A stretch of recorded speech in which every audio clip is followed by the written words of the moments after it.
I'm just going to sum up this round in 2 simple words: absolute carnage. Hey everyone, welcome back to another video from A Man Talks NRL SuperCoach. Round 3 has just been absolutely crazy. We've got nail-biting finishes, injuries galore, questionable referee decisions, you name it, we've got the lot. So let's not waste any more time, let's get straight into it. So the first game of the week saw the Panthers versus Storm in an absolute nail-biter, with the Panthers getting some revenge, winning 12-10 against the Storm. Now, in terms of the game itself, it was such an enjoyable watch as a neutral fan. You could see how intense the match between the two was. It was very, very physical. They were just going for it. And the Panthers were losing up until the very last 2 minutes of the game, basically. And then Kurt Capewell comes in with that last-minute try. And then, to top it all off, we've got that try-saving tackle by the Panthers at the very end. Olam, he could have just passed to his left and had Josh Adokar over for a try, but, that's just the way that it fell for the Panthers this week. In terms of the players, in terms of their SuperCoach output, a lot of good players for the Panthers. Dylan Edwards had a cracking first half. He was involved in everything, and he scored about 66 points in that first half. But then we find out later that he's got a broken hand, and he's probably going to be out for the next 4 weeks. In terms of the wingers, Charlie Staines, I'm sure there have been a lot of people who were thinking, I'm going to sell him this week, and there's no way he's going to score against the Storm, right? He scored in the teens his first 2 games against easy opponents. Storm, no way. And then he goes over and scores a try, right? It just has to happen, right? That's just typical SuperCoach. So he got 50. I think he's actually now been updated to 56 or 55. So anyone who held on to him like I did, that's a good outcome for us. I didn't actually play him in my 17 because I thought against the Storm that'd be a pretty tough opponent. But him going that try just shows that at least he just has to score 1 or 2 tries, and hopefully his value will then start to upswing. So pretty good from him. Happy to have him. Brian To'o on the other side, he's just an absolute workhorse. Always makes runs out of his own end, and he's ended up on 52. I think actually 57 now with updates. So 57 points from To'o again without scoring a try, similar to last week against the Dogs when he got 55. That's just an unbelievable floor for your starting center wing. So extremely happy to own him. He was very close to scoring that try in the corner as well, but he just had his foot out in the touchline. So, if we added that, we could have been looking at like a 70, 80 point score from him. So I think hoping for the time when he will score some tries, and then, we should be getting some big scores from him. So definitely someone I'd be looking to bring into your center wing. You just know that what you're going to get from him is a solid 50 to 55 points just in the work rate alone. Now you look at that, he made 1 tackle, and then he's made 23 hit-ups, and then a 16 extra where he's ran over 8 meters. So what's that? 39 points alone, just coming from runs, which is ridiculous. Threw a few tackle breaks in there as well, and he gets a great floor. Jerome Luai, who's got that 32, I think he's now updated to the 40s. He did seem a little bit quieter in this game. I thought Matt Burton was doing a lot more of the general in-play kicking, and he looked quite good as well. But we just didn't see Jerome Luai be as deadly as he normally is. I think this was probably due to the fact that in this particular game, he was playing on the right side, probably just to compensate for Cleary. I'd expect once Cleary comes back, Luai is going to go straight back to the left-hand side, where I would expect him to probably perform a little bit better. And, it was a tough opponent. Obviously, it's a Storm, so I'm not surprised to see his points go down a little bit. Even getting like a 46, given that he performed so well in the first 2 rounds, as an owner, I think you would take that. His value is still probably going to go upwards anyway, so I think it's still very good showing from him, given he didn't have any kind of attacking stats apart from that forced dropout. Matt Burton, not really SuperCoach relevant, given that he only gets a run in when Cleary's out, but I thought in general he looked quite good. He's got an amazing left foot. He's got a really good range on his kicks. He was able to do some kind of torpedo bombs, which I just don't understand why players don't do this more often. The end over end kick is so easy for wingers and fullbacks to catch. Obviously, I'm saying it must be harder to kick those taut bombs, but it just seems so. It seems as a viewer, you would imagine when they do those taut bombs or the floaty, wobbly ones, it's just so much more difficult for the backs to catch those. So I don't really understand why more 5'8", at least, and halfbacks don't try to do them more often. But who am I to say? I'm not a rugby league player, I'm not a coach or anything, that's just my opinion. But I thought overall he looked quite good. He was able to control the game relatively well for the Panthers. But obviously, as soon as Nathan Cleary's back next week, he's going to be out of the side, you'd expect. In terms of the forwards, not really many highlights here aside from Capewell. So as a Capewell owner, was extremely happy to see him score for that try. Not a Panthers fan, but I was cheering that try on. Again, that 90-point plus effort. I think a few people did put the vice captain on him, which was a very good shout. And I think given this week, there were so many players who were out. A lot of players are going to be copying an auto emergency score anyway, so I think the vice captain loophole was a lot more in play, And I think if you put the vice-captain on Capewell, that was a pretty safe vice-captain loophole to use. Obviously, a lot of people would have been expecting a captaincy on Teddy. And so obviously you never know with Teddy what he's going to end up doing. The way it panned out in the end, Capewell was the better option to do the vice-captain loophole on. Again, playing 80 minutes was a good sign. Last week he only played about 50 or so. But it's probably a good sign that when the Panthers do come up against tough opposition, they're expecting him to play the full 80.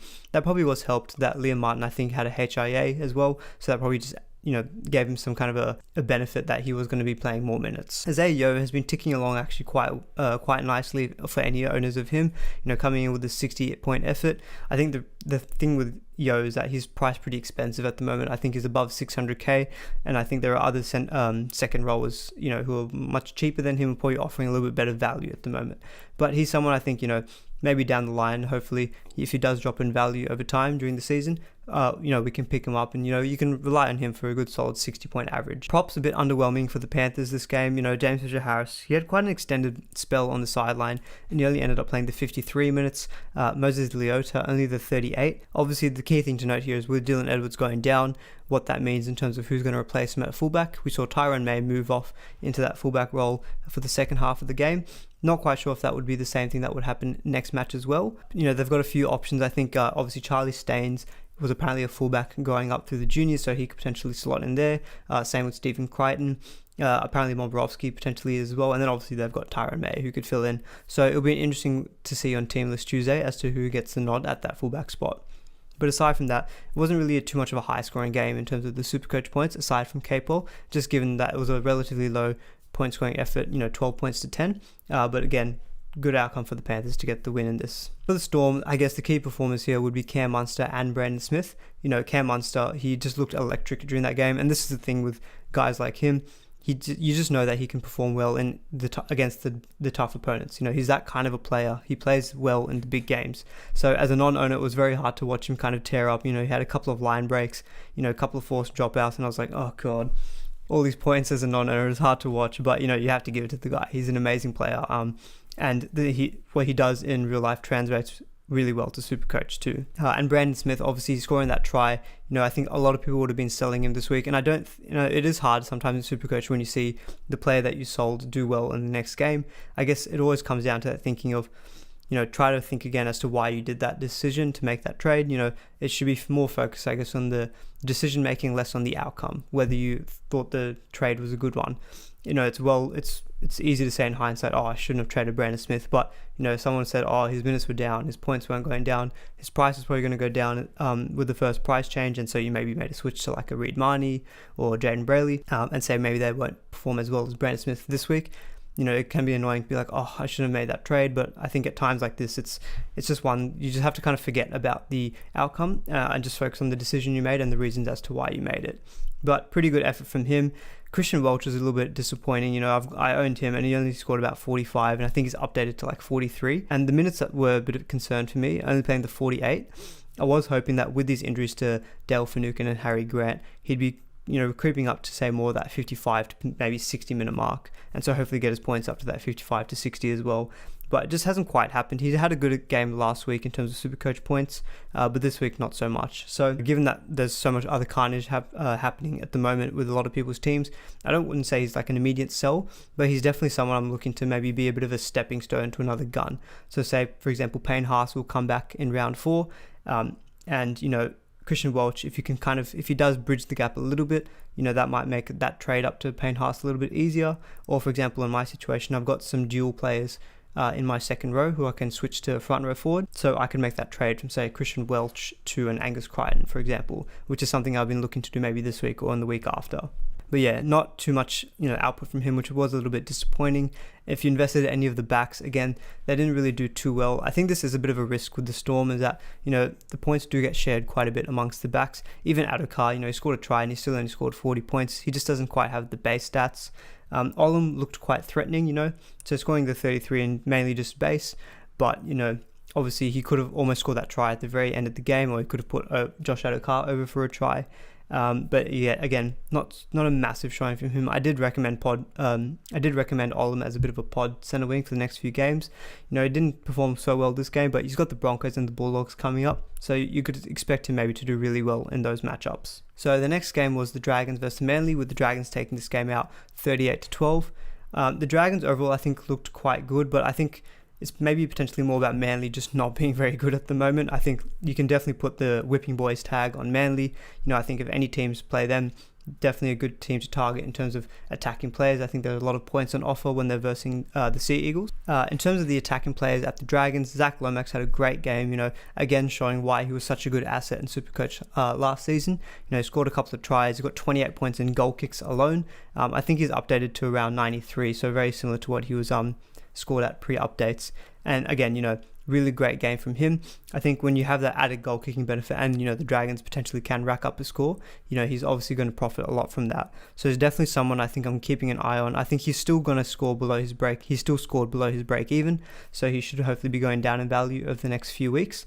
But if there's a time where the Dragons have a decent run of games and he's potentially dipped in price, I think he'd be a really good pickup in your center wing. He's usually pretty consistent in terms of offering points. Matt Duffy again had a pretty decent game, scoring a double, but with Duffy again is one of those guys where unless you're going super pod, how can you fit him into your fullbacks when you've got Teddy, Pappenhausen, Latrell, all performing really well? It's just one of those cases where it's just hard to get him into your team, but pretty good effort from him. Corey Norman had a great game. He seemed to be more of the dominant kind of playmaker in this game versus Ben Hunt. So Corey Norman, scored at 87 points. He had a line break, a couple of try assists. If he'd passed a little bit better to Duffy, he could have actually put Duffy through for another try. So Duffy easily could have had a hat trick. Corey Norman could have had another try assist, and he could have been looking at a 100-point score. But again, not someone I've really been seriously considering into my SuperCoach team. He can be a little bit inconsistent, and I think in the halves, even in 5-8, I think there's just so many other better options who are more consistent than him. Ben Hunt, obviously, with that 36-point effort, I think a lot of owners would have been hoping for a little bit more from him. I think if anyone was looking to do that Nathan Cleary trade out for a week, which I wouldn't really have recommended anyway, Ben Hunt was set to go up a lot in value, and against the Sea Eagles, I think we're hoping for a big game from him. But only the 36 points. Obviously, we found out later that he was playing with basically a fractured leg, and he's actually now going to be out for, I think, 4 to 6 weeks. So I think, obviously, a lot of people would have been looking at him as like a 1-2 week punt anyway.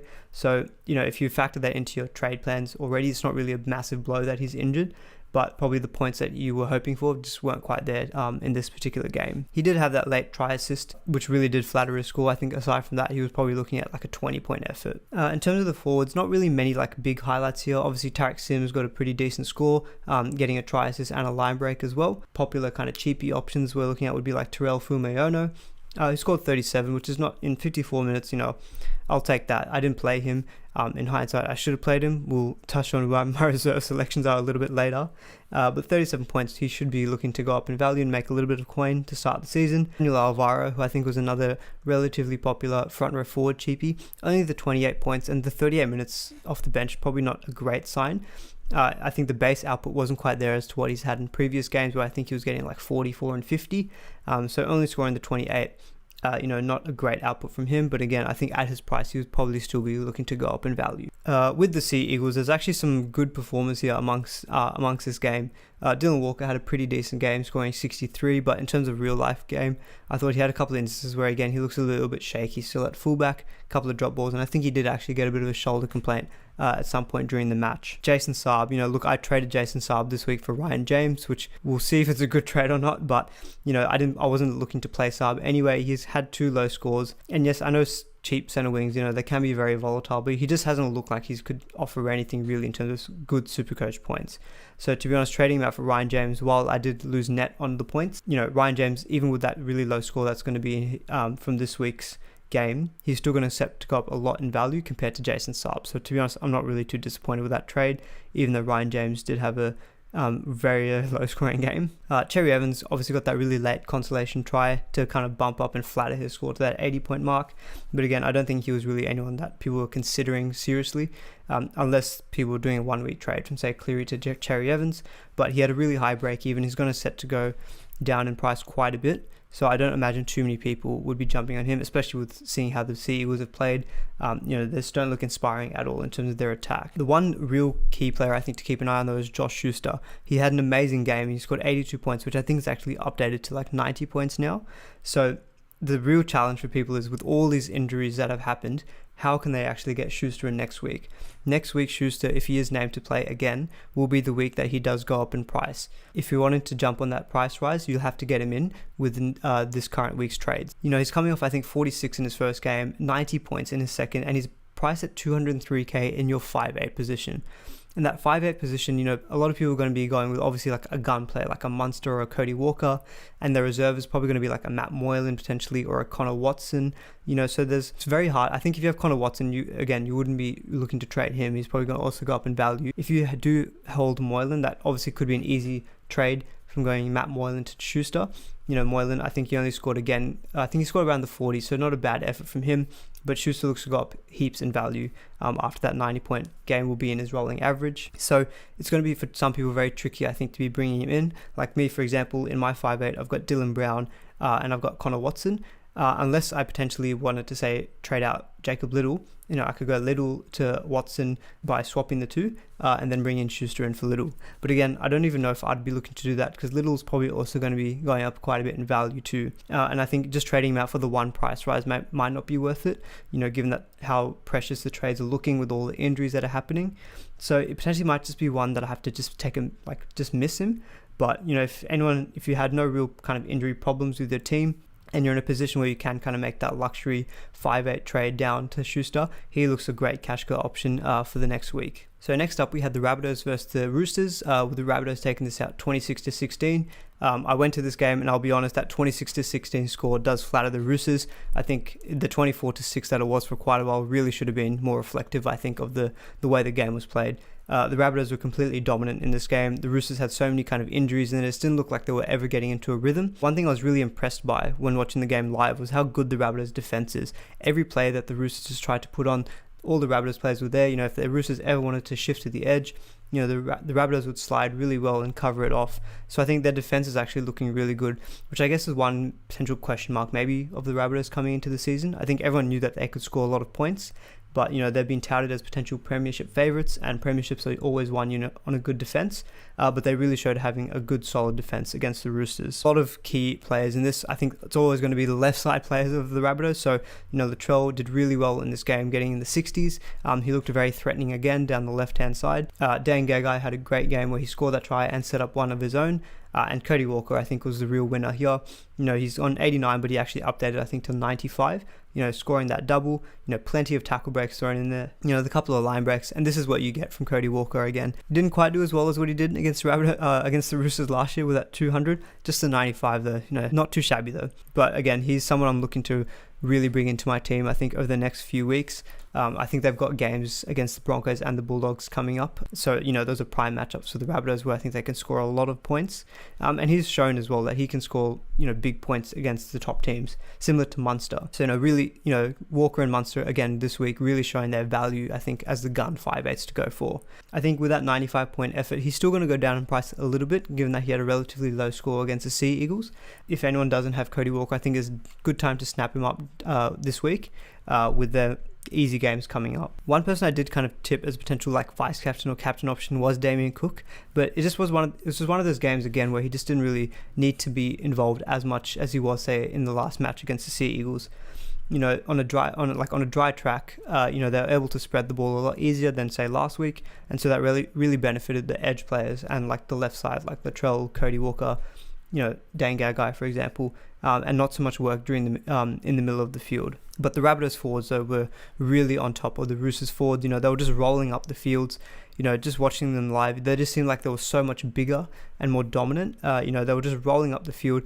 The Roosters could never even bring them to the ground or even roll them onto their backside. It just looked like they could always get quick play the balls, or were just really hard to bring down.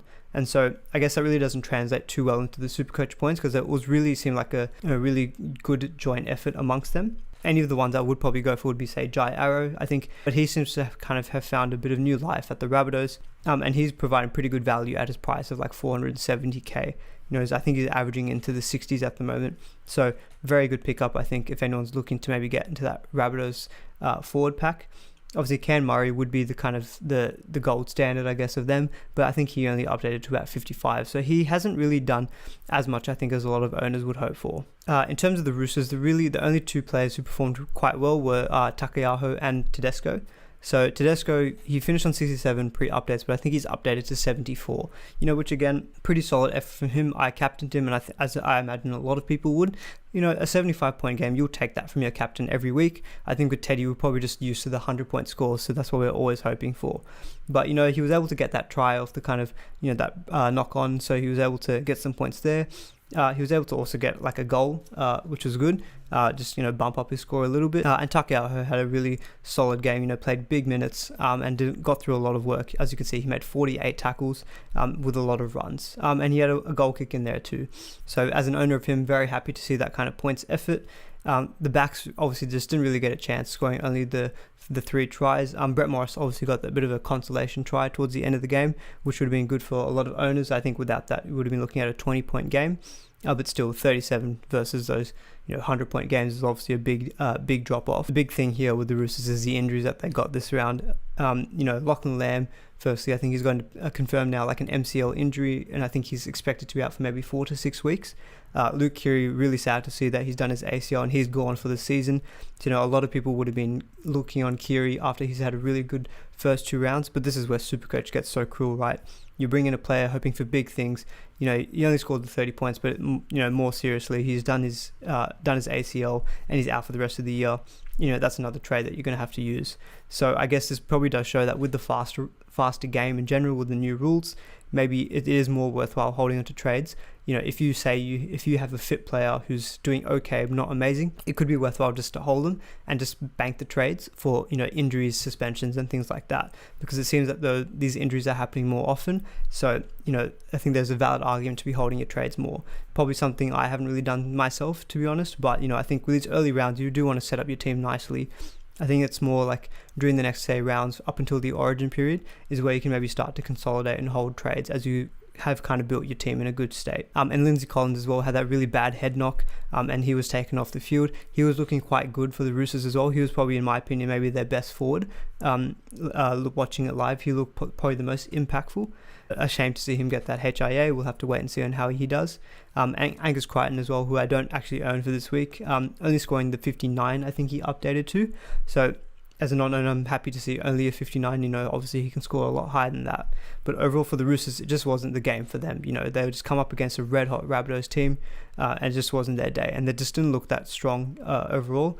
I guess the one thing will be worthwhile to note for the Roosters is that with that injury to Lamb and Keary, Sam Walker, I think, will be a set to get into the team. There's really no one else I can think of who would play in the halves. I think it'd probably be him and Drew Hutchinson. So the Roosters have some kind of backup there. So I think anyone who copped the AE on Cleary and had Sam Walker as their bench reserve, I think he's finally looking to get a run in. He's someone I don't have at the moment, but definitely someone I'm going to be looking to get in over the next few weeks before his price probably increases before he's played his 3rd game. So I might not get him in straight away, but maybe after his 2nd week I'll definitely look to get him in. So the first game of the Saturday was the Raiders versus the Warriors, which was an absolute nail biter as well. I was only able to watch bits and pieces of this, but it looked really, really exciting. In terms of how the Raiders performed in terms of SuperCoach points, pretty well for some players. Jordan Rapinoe had a pretty decent game.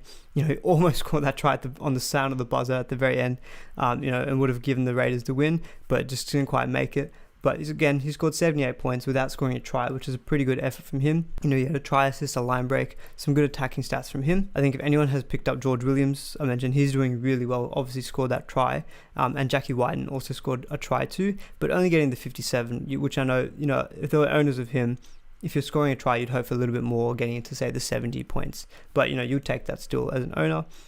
Josh Hodgson had a really good game. They were scoring a lot of tries just coming out of dummy half, and he was just putting them on a plate for his forwards.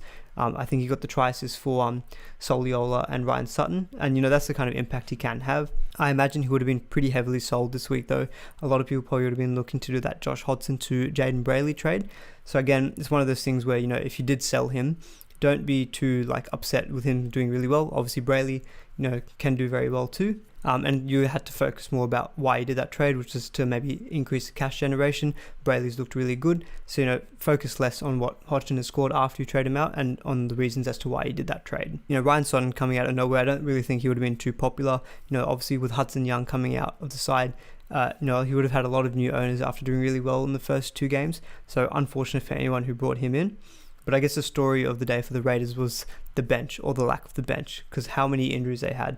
If I just go down that list there, Jared Croker had a dislocated finger. Curtis Scott, I think, had fractured ribs, but played through the whole game, which is unbelievable. Obviously, Sebastian Kris and Ryan James had that really bad head knock with each other, and both had to be left the field and didn't return. Joe Tarpany has done something to his ankle, so he was out of the game very early on too. So it was just a nightmare for the Raiders. They were ravaged by injuries. And there was that one picture, I think, of their bench. There was one guy left and then just blank seats. So it really was quite a striking image. Again, so Ryan James, who I traded in this week for Jason Saab, I was tossing up between, do I put the reserve on Fumiano or Ryan James? I had a look at their stats. And I thought, the overall numbers were quite similar aside from Ryan James' attacking stats. But I thought Ryan James' minutes were probably a little bit more consistent, as was his base. And so I thought, I think he's a safe play. Obviously, we can't call ever, someone like that to get a HIA or an injury that early on in the game, and he only scored the 6 points, which is really tough to see as a player. But I think at the end of the day, you want to be more concerned about the player's welfare. And I'm less upset about it as well, because I think a lot of people would have done a very similar move. He would have been very heavily traded in this week. He's still going to go up in value quite a bit. It's just a shame that score is going to be in his rolling average. But, for his sake, I hope that he's okay. And same with Sebastian Kris as well, because he was actually someone I didn't talk about too much, but he's looked quite good in his first 2 games. But yeah, overall, there was some decent performers from the Raiders, but I think the most disappointing for them is that they didn't end up closing out that game. So the Warriors just did what Warriors do. They come out of nowhere and they play this expansive second phase, play heavy style of footy. And they can upset anyone on their day. And that's what they did to the Raiders here. Obviously, there was that very questionable forward pass. I watched that and I thought, what the hell? How was that not being called? I'm not a fan of the Raiders or the Warriors, but just watching that, I'm like, how can the whole stadium, how can everyone watching at home see that, but the referee can't? It's unbelievable. But anyway, the Warriors still performed really well, and I think they probably do get some tough calls at times, so I guess you could argue that it evens out over time. Tuivasa-Sheck had a great game, very solid in defense, and just very threatening from attack, scoring 108 points. I think, again, he's one of those players who I think a few people would own him, but majority of people are going to be having that Latrell, Pappenhausen, Teddy, one of those 3. So Tuivasa-Sheck, it's hard to kind of, fit him into your team, but if you have him, he's done really well for you here today. Cody Nikorima, apologies, someone in my comments asked me what were my thoughts on Nikorima, and I basically kind of just said, I don't really rate him too highly. He just kind of averages in the 50s, and then he goes off and scores 114. So apologies to that person. Hopefully you didn't take my advice and you brought him in, because he looked really electric in this game. Obviously the goal kicking really benefits him. That's something probably that needs to be discussed. With Harris Avita out for 3 months, Nikorima is going to be the goal kicker. So maybe we should consider him as a bit of that mid-range halfback or 5'8" option. He does have that dual flexibility, which does help too. Because, if he's able to get 3 to 4 goal kicks a game, we're looking at 12 to 15 points on top of his points. So that he might be a good sneaky pickup. If the Warriors have a good draw coming up. But otherwise, he looked really good. Obviously, he scored that try with a couple of try assists as well. Sean O'Sullivan, really interesting with that 79-point effort. Obviously, I think a lot of people have been looking for that cheap halfback option. And with Sean O'Sullivan replacing Harris Avita, we thought, okay, at 230k, could he be the one? And 79 points from him is a very good effort. So I think he does certainly have a lot more kind of interest around him now. But I guess with the news of obviously what's happened with the Roosters halves, Sam Walker, I think, then becomes the clear-cut cheap halfback to go for, because you'd expect him to be the one who's going to be replacing Kiri. And with Kiri going out for the entire season, he's probably going to be the number 7 for the Roosters for the rest of the season. So he's probably going to be the best kind of cheap halfback to go for. But O'Sullivan did look pretty good, and 79 points is a very good effort from him. Fanua Blake, only played the 54 minutes, but scoring a try in there as well. 79 points, very good for a few owners of him. And Tohu Harris just keeps ticking along. If he's not doing a bunch of tackles, which he still did in this game, he's setting up tries. He did it last game. He's done it this game as well. So 76 points from him pre-updates is a really good effort from him. Definitely someone I'm looking to try bring into my team. at some point sooner rather than later. He's just so consistent, you just know what you're going to get from him, and it's so good to just kind of lock down that kind of points effort from someone in your second row. So the next game was the Broncos beating the Bulldogs 24-0. I didn't actually watch any of this game. I've just been able to watch the highlights, but from all reports, this game up until about some point during the second half was pretty dire.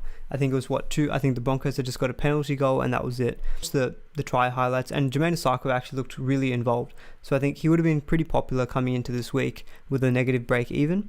And that 107-point effort, obviously you'd be ecstatic with that. He scored the try, set up a try of his own, a couple of line breaks, and with the goal kicking in there too, really does boost up his score. I think he's obviously going to be, I don't know if he'd attract a lot of new interest, because if you look at the Broncos draw now coming up after this Bulldogs game, it is very tough. In no particular order, I think they've got like the Storm, the Panthers, the Rabbitos, and then I think the Eels in their next 4. So it's an extremely tough run. So, I'd be doubtful that he's going to be getting the 100-point effort against those really good defenses.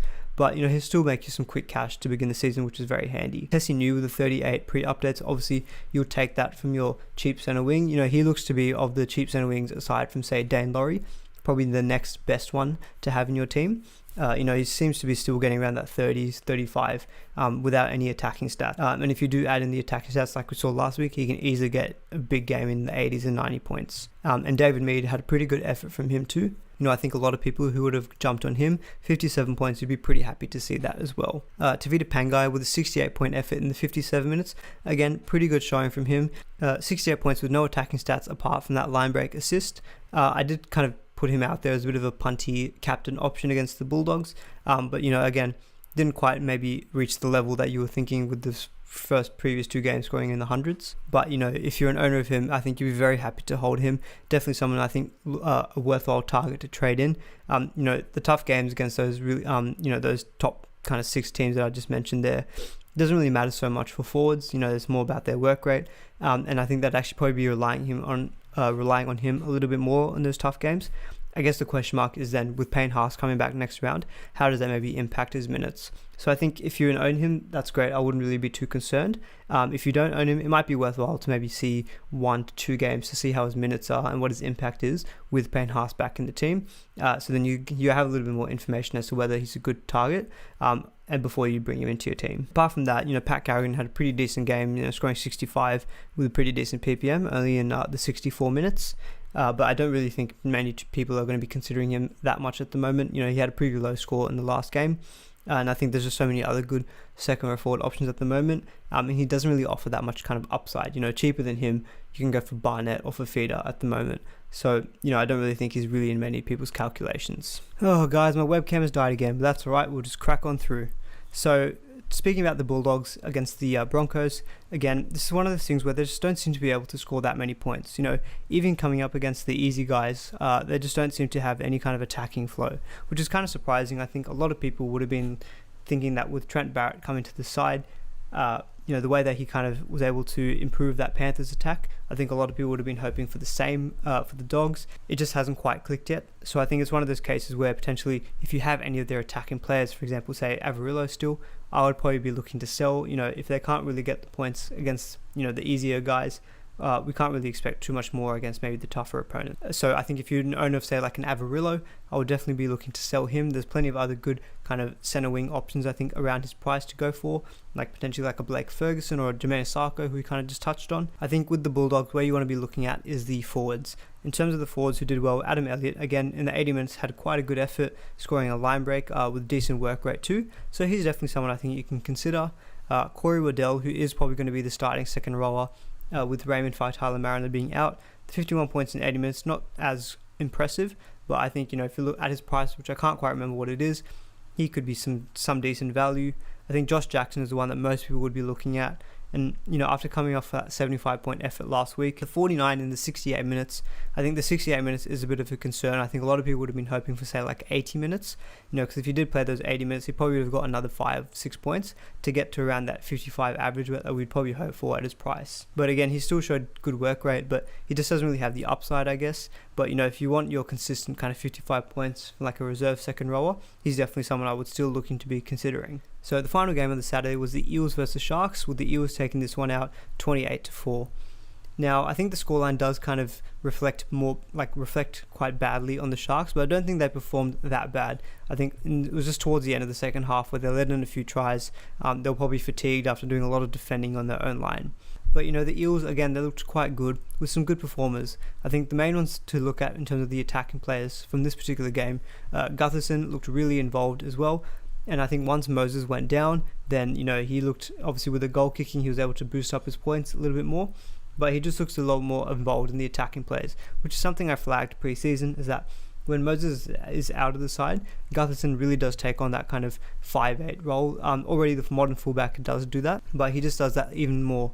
And he really, he can get a forced drop out. He become that fifth tackle option a lot more. Speaking of Moses, again, you can't really predict that. The 3 points with that HIA. I did see in one forum someone had captained Moses, which is ouch. That really hurts.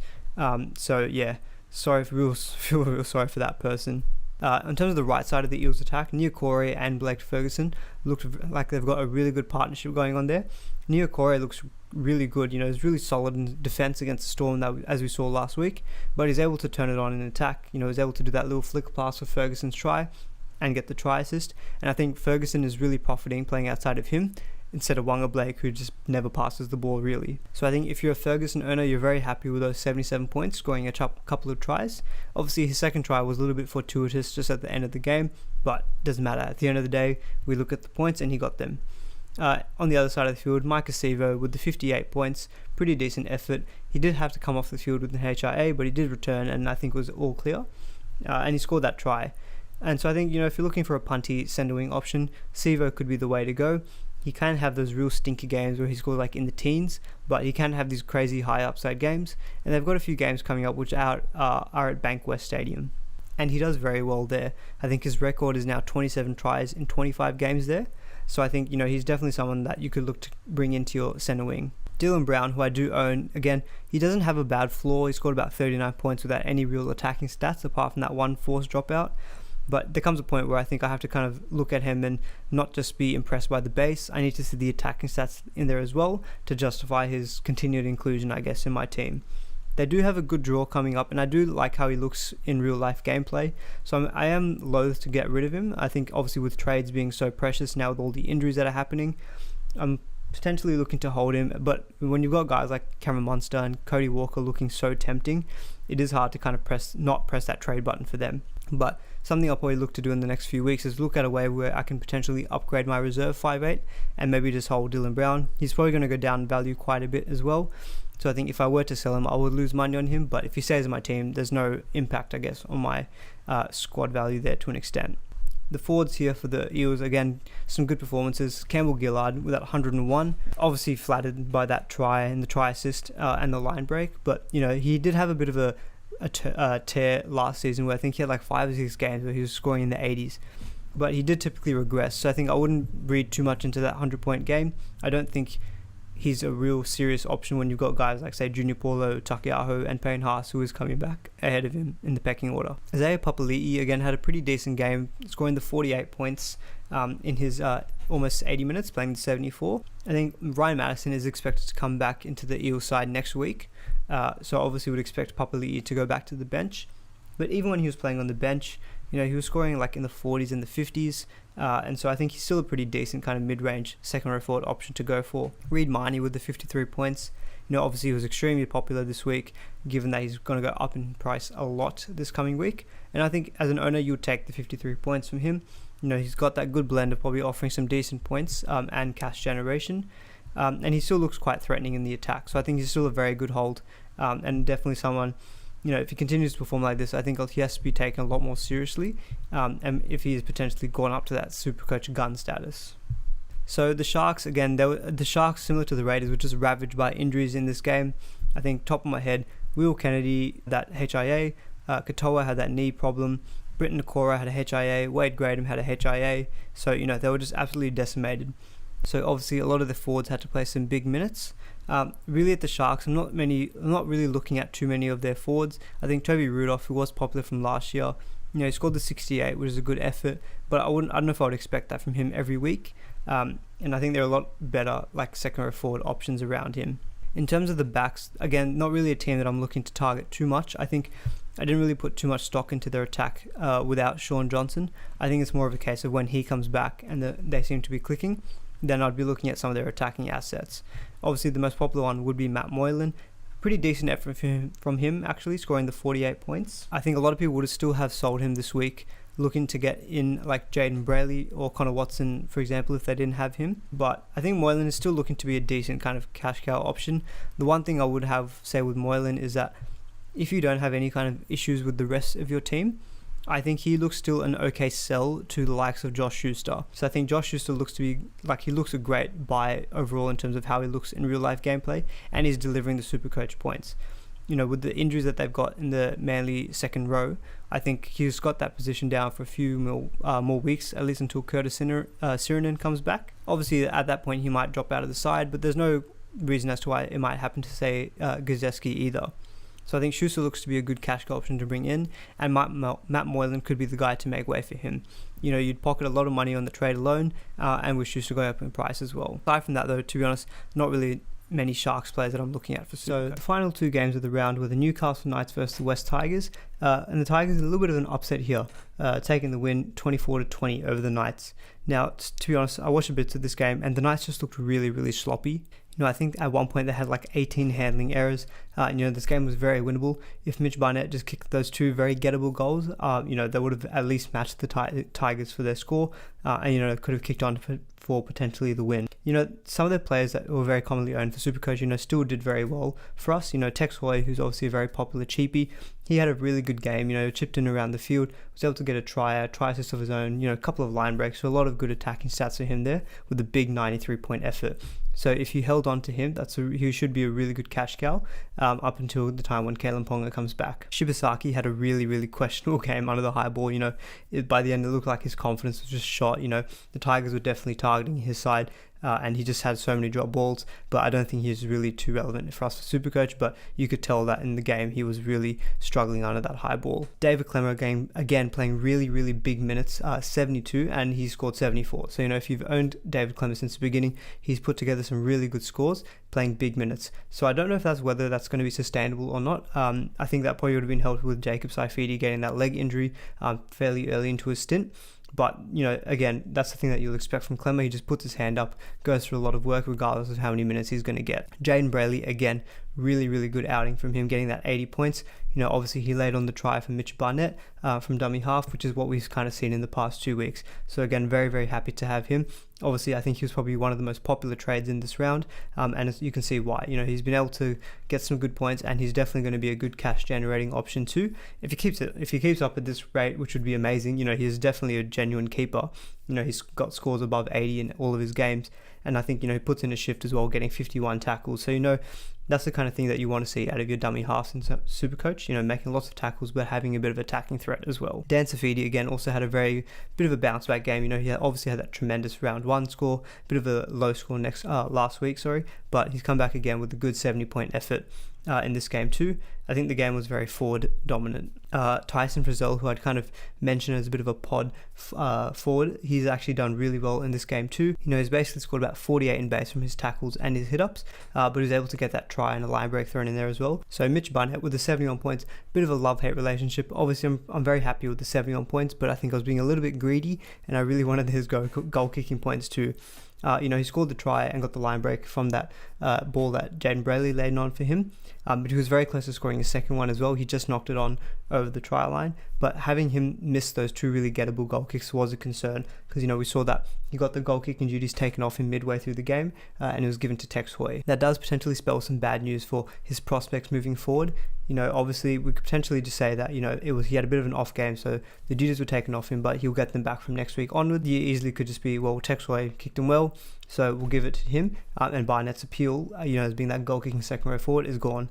And, you know, obviously a lot of people brought him in this week, and me included as well, you know, thinking that goal kicking potentially, the way that he was going, he looked like he was more of a certainty to be holding on to it, even with Ponga coming back. But this potentially does put a bit of a spanner in the works. It's just something I think to keep an eye on. I'd really be hopeful that he does keep the goal kicking, but, you know, overall we can't be too greedy. He still scored pretty well with a decent work rate. and we can't really complain with the 71-point effort. Connor Watson, though, coming off the bench has been an absolute dream. Obviously it looks like the tactic will be that they'll name him in the starting role, but he would just come off the bench in the last minute team lists. But, even coming off the bench, he still delivers the goods, getting 91 points. He just has a good combination of a good work rate, but he's got a lot of good footwork and attacking potential through the middle.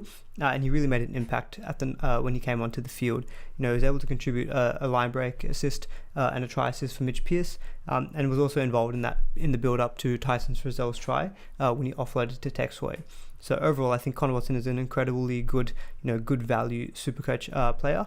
I don't think there's any reason as to why you'd want to be trading him anytime soon. I know it sounds really obvious, but I guess when you got the guys like Josh Schuster coming up in the 5'8" role, if you've got Connor Watson, you might be looking to make some money. You could potentially make that switch, but that's not something I'd really recommend at the moment. The way that he's going, even coming off the bench, he's delivering the points, and he's going to make a stack of cash. So definitely would be holding on to Connor Watson, and really happy to be playing him in your 17 each. In terms of the Tigers, they put in a really good showing in this game, able to get the upset. In terms of the Supercoach assets, Dan Laurie, again, is just continuing to deliver the points, scoring the 74, and, you look the way he's playing, I think he's looking more and more like a genuine keeper, and at his price, absolute value. You laid on the try for Nofaluma, had a couple of line breaks. It seems like, whenever he gets the ball back from his own end, anyone that tries to rush up on him, he just very easily gets some good tackle breaks, which just screams Supercoach points for us, which we absolutely love. So players keep rushing up on him. Nofaluma, again, bounced back with a good game, getting the 88 points. Bit of just what he did last year. He was scoring so many tries, making so many runs out of his own end, and just very consistently getting into that 70 and 80 point range. This is probably the first time it's really happened though this year. Obviously he probably would have been heavily sold by anyone who did have him. Probably a lot of people, I guess, would have done a switch down to, say, a Brett Morris. I don't think that's necessarily was a bad move. Nofaluma was looking to go down in price and Brett Morris going up. But Nofaluma, again, he just gave us a glimpse of what he can do. So he's definitely going to be someone I think I'll look to target whenever, say, the Tigers go on a good run of games, and hopefully he's maybe gone down in price by then. I think that'd be a good tactic to adopt with Nofaluma. But he's shown in the past that he can score big against anyone, so sometimes the opposition doesn't really matter for him, given that he's got a really good base floor. Adam Dewey had a really good game. He got the goal. He had the goal kicking duties, which really bumped up his score. But he got the try and the try assist, and overall looked really involved. Had that good 92-point game. And Luke Brooks actually had a really good game. He laid on a couple of tries, and I think he bounced back pretty well from last game, where his kicking game really wasn't that good against the Roosters, but he put on some nice kicks, like say for Dewey's try. So I think Luke Brooks was fairly owned, I think, at that backup halfback spot. To be honest, I don't think he's done too badly for his price. So I think I wouldn't necessarily go out and buy him. I think it's more of a case of that if you've got him from the start, you just kind of stick with him for now, because he seems to be still doing decent with the points. In terms of the more popular assets, Jacob Little, obviously, in 61 minutes getting the 46 points, that's kind of, I think, what we should really be expecting from him. That 50 to 60 minute mark where he gets in around that 50-point scoring. I still think he's going to be making some decent cash, but I do see a lot of people making that switch from Josh Schuster in the next week. Most likely they've got Connor Watson in their 5'8". They'll do the swap from Little down to 5'8" to be able to trade in Josh Schuster. I don't know if I'll do that myself. I think I'll have to kind of take stock of and look at my team, get any more updates on injuries, because there were a lot obviously this round, before I maybe decide to make that trade. Given the way that the injuries have kind of been compounded, I think this week, it really does make me think that holding the trades as often as we can during the season is good. While the cash generation, I think, yes, it is important. It showed this week that holding those trades really was crucial. Guys who traded in like Luke Keary, Ben Hunt, Ryan James, for example, all these guys were really heavily traded in, and they all got knocks. Obviously with Ben Hunt and Luke Keary being a bit more serious. Ryan James, we still don't quite know yet if he'll be back next week. But I guess it really showed that, holding the trades is important. So I don't necessarily know if I'd be completely on board with doing that Jacob Little to Schuster switch. It depends, I guess, on what happens with the rest of my team. And if I'm really happy with the rest of it, then maybe I could do that bit of a luxury trade. Or Stefano Ochikamanu, I guess, getting that try was really, really good to see. Obviously, in hindsight, I wish I would have played him, but not really someone I was going to consider playing in my 17. But him scoring the try with that line break really did bump up his score. So he should be looking to go up quite a bit in value. And he's actually probably overperformed, I think, what a lot of people were expecting. I think a lot of people will probably expecting maybe like 20 minutes, and so maybe getting like 25 points from him. But so far, he's kind of been playing a little bit more than that, and he's kind of getting into the 40-point mark. And this 67 pre-updates, I think, is really good. Should hopefully bounce up his price quite a bit. So the final game of the round was the Cowboys versus the Titans up in North Queensland. for the Cowboys, again, it's just one of these times where they just don't look to have any kind of attacking flourish, and they just seem to be leaking so many points. Similar to the Sea Eagles, I think if anyone's playing the Cowboys, you definitely want to be targeting them as one of the easier guys, I think, for your attacking players. Val Holmes made the switch to fullback in this game, with the backline shuffling a little bit. So Scott Drinker moved into the halves, Habensai Tabuai-Fidow moved to the wing, and Justin O'Neill moved to the left centre. So I guess this is kind of what we wanted to see, pre-season. We wanted to see Val Holmes playing at fullback, where we know he's a little bit more involved, and his point scoring is typically going to be a little bit higher. We saw obviously he scored 60 points in the 80 minutes. He had a couple of good breaks, and led on the try. So, he still scored fairly well. I guess at the moment though, it's hard to justify paying the $510K for him at the moment. But if this fullback switch does seem more long term, I think definitely you want to be keeping an eye on him, see how his kind of price trends. And if the Cowboys do have a run of easy games, I think I would pick him up. But at his current price of $510, I really wouldn't be considering when you've got so many other good guys around that price. You can pay an extra $10K for like a Brian To'o, and you just know you're going to get a 55 to 60 basically every week in just base. And even cheaper guys below him, like your Blake Ferguson, the Nasakos, who are still performing fairly well too. But aside from that, honestly, I'm not really looking to invest in any of the Cowboys players. The Titans, again, a lot of SuperCoach relevance here. AJ Brimson, again, performed really well, and I did recommend him as a bit of a sell this week. But, he scored a couple of tries, led on a couple of tries as well, and, showed why he's such a good SuperCoach asset. But I think it wasn't really a bad decision to sell him necessarily if you're looking to capitalize on the price changes, because we had guys like Pappenhausen, Latrell and Teddy performing so well in that fullback spot. Philip Sami had a great game as well with a 94, looked really good down the edge there, scoring a try, getting a couple of line breaks and a try assist as well. Bit of a sneaky player actually I want to talk about is Tyrone Peachey. He made the switch to lock just before the game started, with Tino actually moving to starting prop. And he's actually performed quite well to begin the season. I think he's had a couple of scores in the 50s, and that was coming off the bench. He gets a role in the starting lineup, and he gets a 77. He is listed in the centers and second row forward, so he's definitely someone to be keeping an eye on. I think if it looks like he's going to be kind of nailing that number 13 spot, and Tino is going to be at the prop position, Tyrone Peachey then does become very compelling. That center, second row forward. I think you'd definitely be looking to put him in your center wing. Because if he's a starting lock, he's got probably then some good base stats. He's got a bit of attacking threat too. And it's a little bit more reliable than, say, relying on like your cheaper center wings. I think at the moment he's priced around the 400K, so it is a little bit awkward. But if you can fit the budget, and it looks like he's going to be playing in the starting 13, I think he could be a really good buy in that position. Jamal Fogarty, who I do own, I was very happy to see the Titans rack up a score, because that meant he got a bunch of points from goal kicking. He kicked 8 goals, so 32 out of his 72 points was purely from goal kicks. So if you take that away, he's only scoring 40, so it's not that good. But really, again, does highlight the benefit of these goal kickers. If their team does well, they can rack up a lot of bonus points. He also did get the try assist for Mo Fotuaika, and I think potentially, obviously, with Ash Taylor being out of the side for the next couple of weeks, his involvement did increase. So very happy to hold him for now. I really was waiting to see if he can get into the 70s. I think that's kind of scores I was hoping from him. And this is good to see that he's got that performance in him, and the Titans do have a good run of games coming up as well, so definitely a good hold for me to keep Fogarty.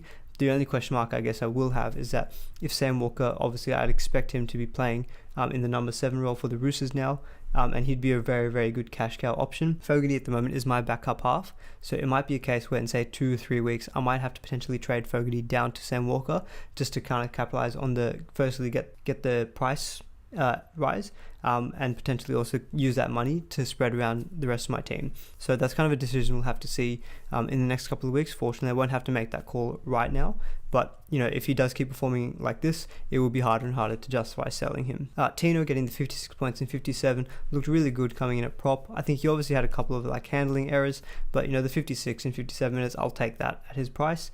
So I'm not looking really to trade him anytime soon. I think there's probably other players that'll be looking to switch out instead of him at the moment. So I think I'm still happy to hold Tino. Dave Fafita, obviously, again, being a wrecking ball once again, scoring the 98 points with a try, a bunch of tackle breaks, getting the line break as well. This is the kind of thing that you'd expect from him. He showed us last week what a damaging ball runner he is, and he did it again today. I wouldn't be surprised if he's owed another tackle break or 2. You can see he's got 9 of them there, so they really just bumped up his score. I think I did see a few people captaining Dave Fafita, and if they did, obviously he performed really well. He's obviously outperformed the more popular guys like Teddy. So good call for anyone who did captain him. I think I'm looking definitely to see how I can maybe fit Fafita into my team. I don't know whether it's a case of, say, maybe again withholding on getting Angus Crichton and, say, jumping on Dave Fafita first.